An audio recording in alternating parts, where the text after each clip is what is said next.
Hello dear students, how are you? Hope you all are fine at your home and doing studies well. Okay students, in the previous class we have already done here the divisions, division facts, multiplication divisions, multiplication table से हम division question कैसे निकालेंगे और subtraction method से हम division कैसे निकालेंगे, ये हम पहले ही प्रीवियस क्लासेस में सीख चुके हैं। अब देखिए students, this is the very very important class जो आपको बहुत ही अच्छे से ध्यान से सुननी है और आपको रिमाइंड रखना है जो भी चीजें बताई जाएंगी। Okay, there is this method is known as the long division method and in the long division, जैसे आपको ये दिखाई दे रहा है लॉन्ग डिवीजन मतलब कुछ लंबा डिवीजन करते हैं हम।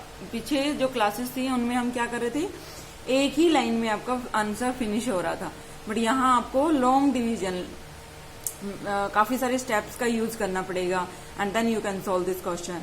सो स्टूडेंट्स लेट्स सी, सबसे पहले हमें इसमें जो लॉन्ग डिवीजन मेथड होता है उसका साइन कैसा होता है, ये वाला साइन होता है।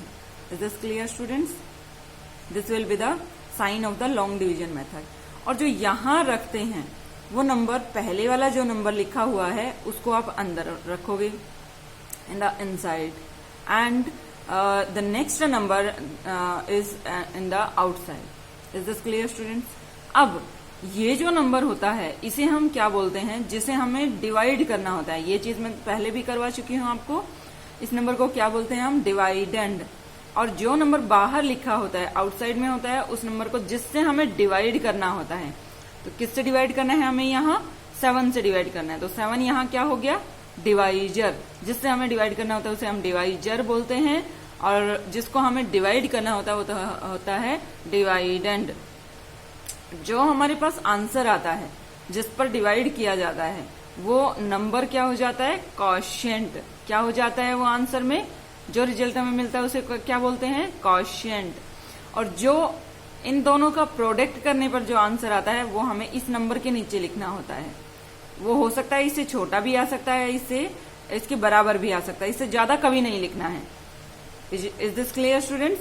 हमें 7 की टेबल तब तक रिसाइट करनी है जब तक कि 56 या 56 से कोई नंबर छोटा ना आ जाए। तो इस वाली वर्कशीट में आपके पास पूरा डिवाइड होने वाला नंबर है, तो यहाँ पर वही नंबर लिखा जाएगा जिस नंबर से यहाँ डिवीजन हो रहा होगा। सो यहाँ इस तरीके से, और लास्ट में जो बच गया आंसर, इस आंसर को सब्ट्रैक्ट करने पर इन दोनों को क्या करेंगे, नेक्स्ट स्टेप में हम सब्ट्रैक्ट करेंगे डिवाइडेंड और प्रोडक्ट को। सब्ट्रैक्ट करने के बाद जो आंसर बचेगा उस आंसर को हम क्या बोलते हैं हमेशा, रिमाइंडर। रिमेनिंग जैसे बोलते हैं हम, रिमेन मतलब छूटा हुआ, जो भी बच गया वो लास्ट में लिखा जाएगा, दैट इज द रिमाइंडर। और यहाँ अगर दोनों के दोनों सेम नंबर्स हैं तो हमेशा 0 ही रिमाइंडर बचेगा। Is this clear students? So there is a method here. In the first step, recall the table of 7। First step में आपको क्या करना है, पहले हमने ये लिख दिया 56 को अंदर, 7 को बाहर, ये डिवाइडेंड हो गया, ये डिवाइजर हो गया। इतना लिखने के बाद हमें क्या करना है, रिकॉल द टेबल ऑफ 7 की टेबल आपको रिसाइट करनी है, और उसके बाद तब तक रिसाइट करनी है जब तक कि आपका अंदर वाला नंबर ना आ जाए, दैट इज द 56।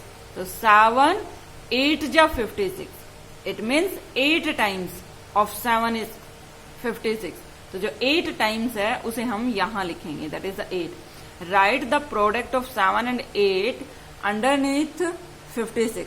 56 के नीचे आपको लिखना है 56, इनका प्रोडक्ट, 7 और 8 का प्रोडक्ट आपको 56 के नीचे लिखना है, दैट इज दिस 7 8 जा 56। इस 56 के नीचे 7 और 8 का प्रोडक्ट, दैट इज द 56 लिखा गया है। अब नेक्स्ट स्टेप में हमें write the quotient above the line as shown below, as shown above. यहाँ ये जैसे लिखा हुआ है, इसका जो क्वोशिएंट है वो यहाँ लिखना है हमें ऑलवेज। 7 और 8 का जो क्वोशिएंट आया वो हमें ऊपर लिखना है। Now subtract the product of 7 8 from the dividend. अब डिवाइडेंड में से सब्ट्रैक्ट कर देना है 7 और 8 का प्रोडक्ट लिख करके। इन दोनों को सब्ट्रैक्ट किया तो आंसर क्या आया, 0। and you have got 0 after subtraction, which means the sum has the no remainder. It means the sum has the no remainder. It means जो ये क्वेश्चन था उसमें रिमाइंडर कुछ भी नहीं है, that is the zero reminder. Is this clear? Zero reminder show होने का मीनिंग यही है कि यहाँ कोई रिमाइंडर नहीं बचा हुआ है, जीरो नहीं है, जीरो कोई नंबर नहीं है यहाँ, तो जीरो मीन्स कुछ नहीं बचा है आपके पास, सब कुछ आपने डिवाइड कर दिया है। डिवाइड, और डिवाइड का जनरल मीनिंग मैंने आपको बताया था, डिस्ट्रीब्यूशन की ही प्रॉपर्टी, इक्वली डिस्ट्रीब्यूशन की प्रॉपर्टी को ही हम डिवीजन कहते हैं। So student, let's see there is a question number 1, worksheet 6, question number 1 part A. There is a 42 और there is a 6। Okay students, तो फर्स्ट स्टेप में हमें क्या लिखना है, 42 को अंदर लिख दिया, 6 को बाहर लिख दिया, ये पहले से रिटर्न है, सो हमें कोई प्रॉब्लम नहीं है। तो फर्स्ट स्टेप में क्या करना है आपको, रिसाइट द टेबल ऑफ 42, 6 7 जा 42, तो 7 टाइम्स, 6 का 7 टाइम्स 42 है, इट मीन्स यहाँ क्या लिख देंगे हम, 7, in the above there is a 7, and 6 और 7 का प्रोडक्ट क्या है, 42, so it will be the zero. तो ये क्या बन जाता है आपके पास, क्वोशिएंट। क्वोशिएंट को हम क्यू से डिनोट करेंगे और रिमाइंडर को हम कैपिटल आर से डिनोट करेंगे। Is this clear students? So now taking the next H part, it's H part is 64 divided by 8। कैसे डिवाइड करेंगे, 8 की टेबल तब तक रिसाइड करिए जब तक कि 64 ना आ जाए। 8 8 जा 64, इट मीन्स कितना टाइम्स आया, 8 टाइम्स ऑफ 8, 8 का 8 टाइम्स 64 है, इट मीन्स यहाँ क्या लिख देंगे, ये 8 हम यहाँ लिख देंगे, और 8 और 8 का प्रोडक्ट कितना है, 64। सेकेंड स्टेप में हमें ये करना है, फर्स्ट स्टेप में हमें ये करना है, सेकेंड स्टेप में हमें 64 राइट डाउन करना है, और थर्ड स्टेप में हमें रिमाइंडर निकालना है। क्या निकालना है, रिमाइंडर, और यहाँ क्वोशिएंट भी लिखना है, ये ध्यान रखना है। सेकेंड स्टेप में क्वोशिएंट लिखा और यहाँ हमने 64 लिखा। अब इन दोनों का थर्ड स्टेप में हमें रिमाइंडर निकालना है, that is the zero and this is the R and this is the quotient. It will be done here. इसके अलावा मैं और कोई क्वेश्चन नहीं करवाऊंगी फर्स्ट क्वेश्चन में, बाकी क्वेश्चन आप खुद ट्राई करेंगे, बहुत इजी इजी क्वेश्चन है। Now there is the question number 2।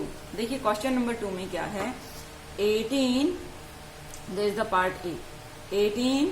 अब जो 18 लिखा हुआ है, इस 18 को हम इनसाइड लिखेंगे और इस 3 को हम आउटसाइड में लिखेंगे, क्योंकि इससे हमें डिवाइड करना है, इसकी टेबल हमें रिसाइड करनी है।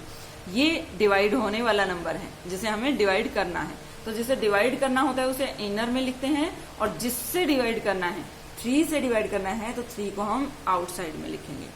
एंड नाउ टेबल ऑफ 3, 3 6 जा 18, and this is the 6 times, so it will be written here, this is the quotient and the product of 6 3 ja 18 is written here. Second step finished. Third step में हमें reminder निकालना है, that will be the reminder. Minus करेंगे, subtract करेंगे तो zero आएगा, इसमें भी सब्ट्रैक्ट किया, इसमें भी सब्ट्रैक्ट किया, तो जब सब्ट्रैक्ट कर रहे हैं तो हमारे पास आंसर क्या आ रहा है, zero. Now there is the part D.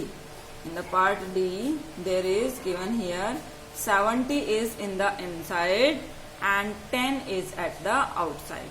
Is this clear students? So 10 की टेबल रिसाइड करिए, 10 7 जा 70, टेबल रिसाइड की हमने, 10 7 जा 70, so 7 टाइम्स आया 70, so remainder is 0, so R is 0 and Q is 7. Is this clear students? This will be done here. Now I will do here there is the E part here, 50 divided by 5.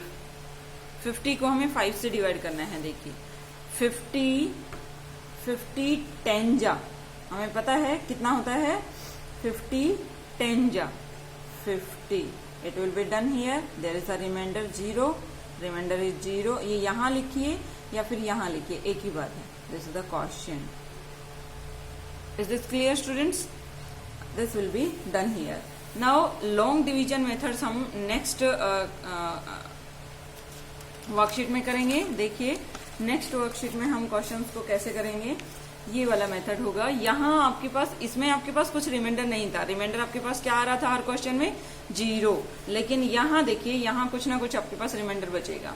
तो ऐसे questions में हमें क्या करना है कि 6 की table तब तक रिसाइड करनी है जब तक कि या तो 26 आ जाए, जो यहाँ लिखा हुआ है, या तो वो आ जाए, या फिर उससे जस्ट छोटा आए, जस्ट छोटा मतलब उससे एक पहले वाला नंबर जो उससे डिवाइड हो रहा हो।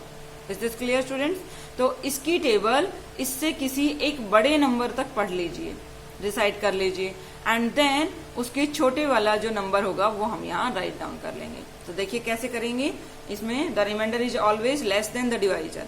रिमाइंडर हमेशा क्या होता है, डिवाइजर से लेस होना चाहिए। जो डिवाइजर है 6 से हमेशा लेस ही आएगा, ना तो इसके इक्वल आएगा ना ही इससे बड़ा होगा, इसके जस्ट छोटा होगा, 6 से छोटा।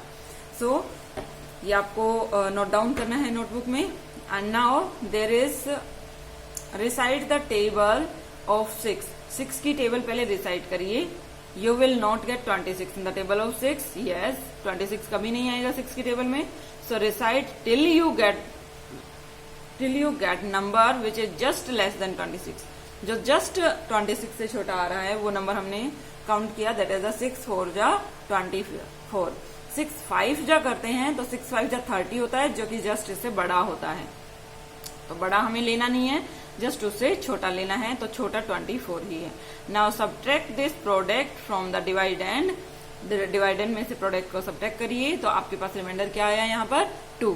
और ऐसा ही इन क्वेश्चंस में हो रहा होगा। देखिए कैसे, लेट्स सी।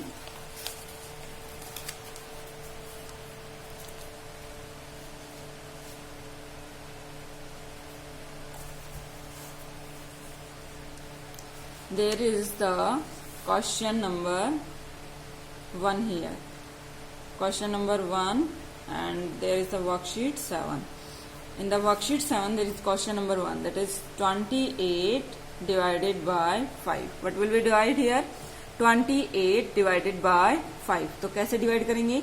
5 की टेबल रिसाइड करिए। 5 4 जा 25, 5 जा 25, एंड 5 6 जा 30। देखिए 5 6 जा पर जब जा रहे हैं, 6 टाइम्स 5 का 6 टाइम्स कर रहे हैं तो 30 आ रहे हैं, जो कि ज्यादा जा रहे हैं। इट मीन्स ये तो हम कर नहीं सकते। इससे जस्ट पहला कौन सा 5 का जो मल्टीपल है, 5 5 जा 25। 5 times of 5 is 25। It means हम राइट डाउन क्या करेंगे यहाँ, 5 5 जा 25। It will be written here. 5 और 5 का प्रोडक्ट यहाँ लिखा और क्वोशिएंट यहाँ लिख दिया। This is the quotient here. अब रिमाइंडर देखिए कुछ बचेगा यहाँ पर, 8 - 5 दैट इज द 3, और 2 - 2 0। 0 को लिखने की आवश्यकता नहीं है। This is the reminder here. It will be done. Okay students, so इस तरीके से यहाँ क्वेश्चंस करने हैं। कुछ भी डिफरेंस नहीं है, बस डिफरेंस यही है कि हमें इसके जस्ट लेस वाला नंबर लेना है, इससे बड़ा नंबर नहीं लेना है। जो डिवाइडेंड है उस डिवाइडेंड से या तो उसके इक्वल आए। तो 5 की टेबल में 28 कभी नहीं आ रहा है। देखिए 5 की टेबल में या तो 25 आ रहा है या 30 आ रहा है।